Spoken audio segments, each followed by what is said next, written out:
আর আলু প্রেমী মানুষ আলু তুলছে।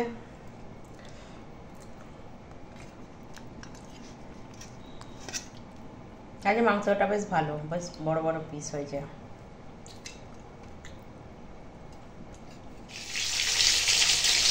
দেখো এখানে আছে চিকেন, ধুয়ে পরিষ্কার করে রেখে দিয়েছি। এখানে আছে পেঁয়াজ কুচো, টমেটো কুচো, এখানে আদা রসুন ছাড়িয়ে রেডি করা আছে, বাটা হয়নি এখনো। আর এখানে আছে আলু আর পটল, একটু সুন্দর করে ভেজে নিচ্ছি। আলুরও এরকম গোটা গোটা ছোটো ছোটো আলু বলে 2 মাথা চিড়ে দিয়েছি, আর কী বলে পটলও এরকম 2 মাথা চিড়ে দিয়েছি। সবাই তো জানো আমি যে খাবারটা বানাই কীভাবে, সেটা সেই সুগার মানুষরাও খাবে, এর জন্য তাদের জন্য পটল আর চিকেন, আর যাদের সুগার নেই তারা খাবে মানে মাংস, তো আলু না হলে যেন ঠিক চলে না, ওই জন্য আবার একটু আলিয়ে দিয়েছি। তো চলো আলু আর পটলটা ভাজা হয়ে গেছে, এবার তুলে নেবো। আর চলো আদা রসুনটা বেটে নিয়ে আসি, সেটা তো জানো আমি শিলে বাটি, তো চলো শিলে বেটে নিয়ে আসি। আলু পটলটা ভাজা হয়ে গেছে, তুলে নিয়ে ওই তেলেই পেঁয়াজটা দিয়ে দিয়েছি। এবার পেঁয়াজটা ভাজি, আদা রসুন নিয়ে চলে এসেছি, এবার চলো বেটে নেবো।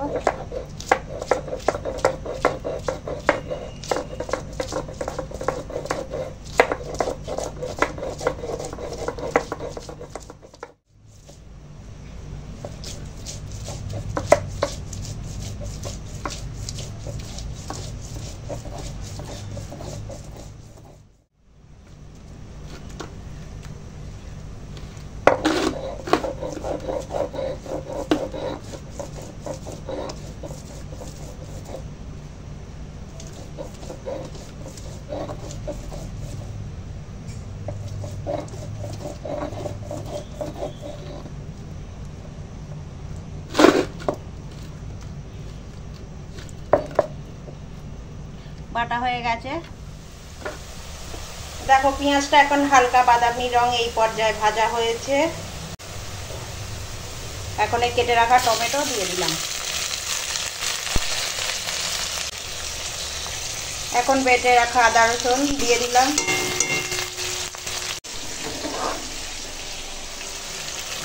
এখন এই ধুয়ে রাখা পরিষ্কার চিকেনও দিয়ে দিলাম।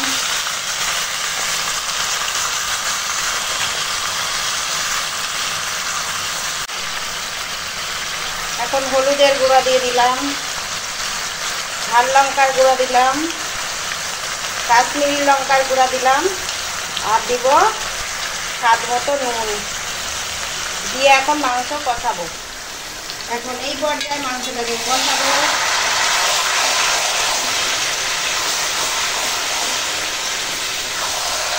আর মাংসটা দিয়ে না অনেক বড় বড় বেশ ভালো পিস করে নিয়ে এসছি, আমি বলেই দিয়েছি এরকম বড় বড় পিস করে নিয়ে আসতে। দেখো এরকম বড় বড় পিস।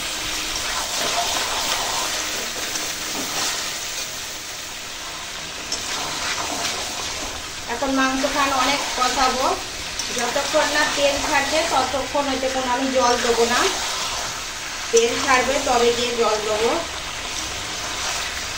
তো ভিডিওটা শেষ পর্যন্ত দেখো, আশা করি ভালো লাগবে।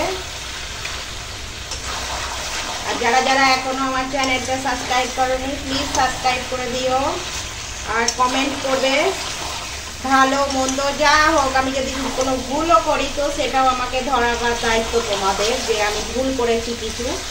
তো দেখতে থাকো ভিডিওটা।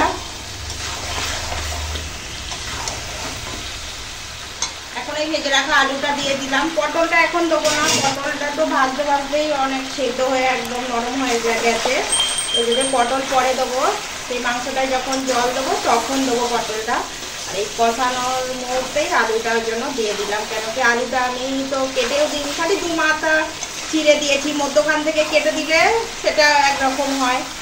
তো আস্তই আলু প্রায় 2 মাথা একটু চেরা, ওই জন্য এখন দিয়ে দিলাম আলুটা।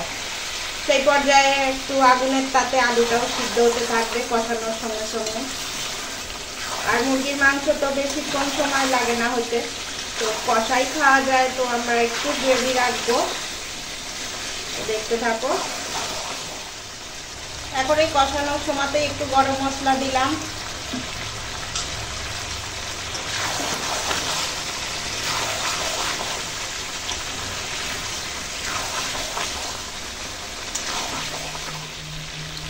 মাংসটা দিয়ে তেল ছেড়ে দিয়েছে, মাংসটা সুন্দর কষানো হয়ে গেছে। দেখছো কত তেল ছেড়ে দিয়েছে মাংসটা দিয়ে। এখন জল দিয়ে দেব। আর কত ভাজবো বলো, ভাজা তো হয়ে গেছে, ভাজা হয়ে গেছে বলেই তো তেলটা ছেড়েছে। তো এখন জল দিয়ে দিই।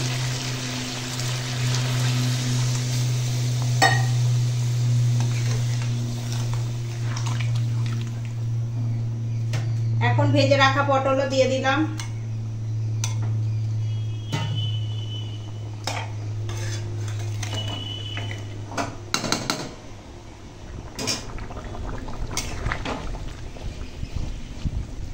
দেখো এখন মাংসটা ফুটছে, আর অল্প সময় একটু ফুটিয়ে আর নামিয়ে নেবো। দেখো এখন মাংসটা রান্না হয়ে গেছে, এবার নামিয়ে ফেলবো।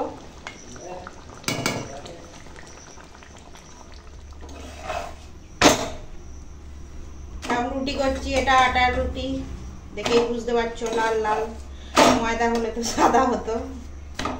আজকে খাওয়াবে মাংস আর রুটি, সেটাই তোমাদের সঙ্গে শেয়ার করব। এখন ওই জন্য রুটি বানানো হচ্ছে। ভেবুনি যে ভাত হয়নি, ভাতও হয়েছে, ভাতের সঙ্গে আর অন্যান্য রান্নাও হয়েছে।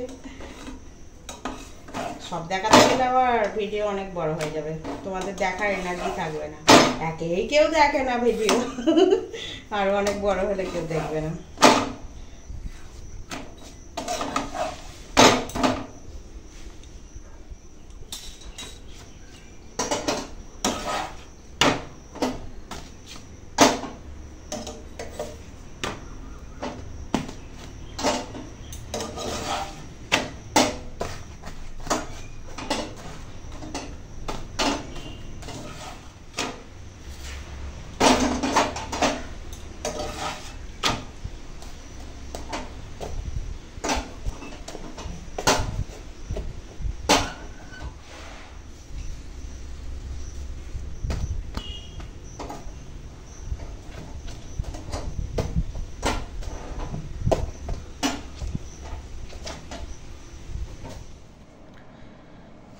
দেখো এটা কি বলো তো, এটা হচ্ছে মেটে কষা।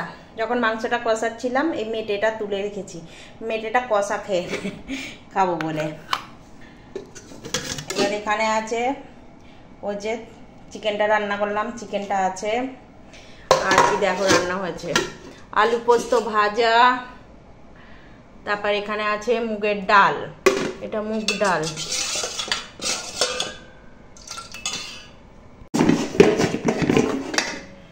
এখানে আছে গরম গরম রুটি, আর সেখানে আছে ভাত। চলো খেয়ে নি। আর সেখানে রয়েছে ঘি, ওই মুগ ডাল হয়েছে বলে, মুগ ডাল আলু পোস্ত ভাজা হয়েছে বলে আবার একটু ঘি দিয়ে খেয়েছে ওর বাবা। চলো খেয়ে নি, ভাত বেড়ে নিয়ে আই, আর চলো খেয়ে নে, এসো গো। আমি এখন খাচ্ছি মুগ ডাল আর আলু ভাজা দিয়ে, সেদিকে এখন মেটে কষা দিয়ে খাচ্ছে। আর বলছি কি রে মাংস নেবি না? তো এবার নেবে, নে নে নে, না তো মাংসরা আমাদের দেখবে, আমরা খাবো না।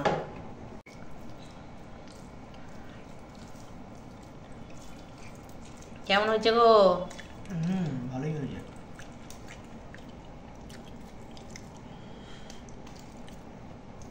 ভালো সেদ্ধ হয়েছে একটু।